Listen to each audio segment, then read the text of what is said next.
30 বছর ধরে বউ শাশুড়ি মিলে তৈরি করছেন মনিরামপুরের বিখ্যাত খুশি চানাচুর। বিভিন্ন প্রকারের সিক্রেট মশলা দিয়ে তৈরি করে থাকেন স্পেশাল এই খুশি চানাচুর। স্থানীয় বাজারে অনেক চাহিদা থাকার কারণে দিন দিন বাড়ছে তাদের এই খুশি চানাচুরের চাহিদা। তো দর্শক, আজকে আপনাদেরকে দেখাবো সেই মনিরামপুরের বিখ্যাত খুশি চানাচুর তৈরি করার সম্পূর্ণ প্রসেস। তো ভিডিওটি না টেনে সম্পূর্ণ দেখতে থাকুন।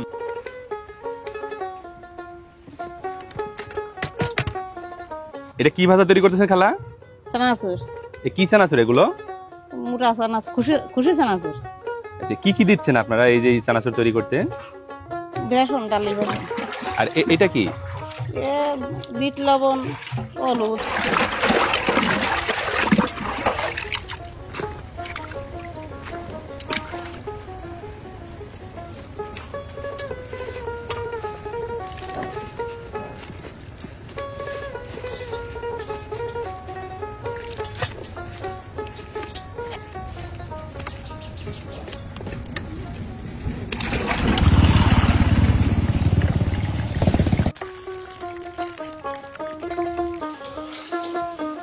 আচ্ছা, আপনাদের এই খুশি ভাজাটা কত বছর ধরে আপনারা তৈরি করতেছেন?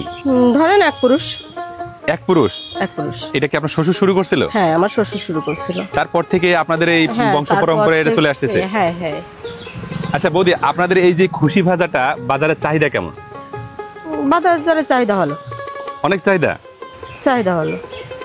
আচ্ছা, এই সপ্তাহে আপনারা কয়বার তৈরি করেন এগুলো? আমরা সপ্তাহে ধরেন 2 দিন। 2 দিন। তাহলে এই যে আজকে কতটুকু তৈরি করবেন আপনারা? 35 কেজি কিংবা 40 কেজি। এগুলো বিক্রি করেন কোথায়? এই সাইডি বাজার আছে, আপনার মশিয়াটি বাজার আছে, নিয়ালপুর বাজার আছে, এই খোলা বাজারেই বিক্রি করে। এগুলো খোলা বাজারে বিক্রি হয়ে যায়? হ্যাঁ।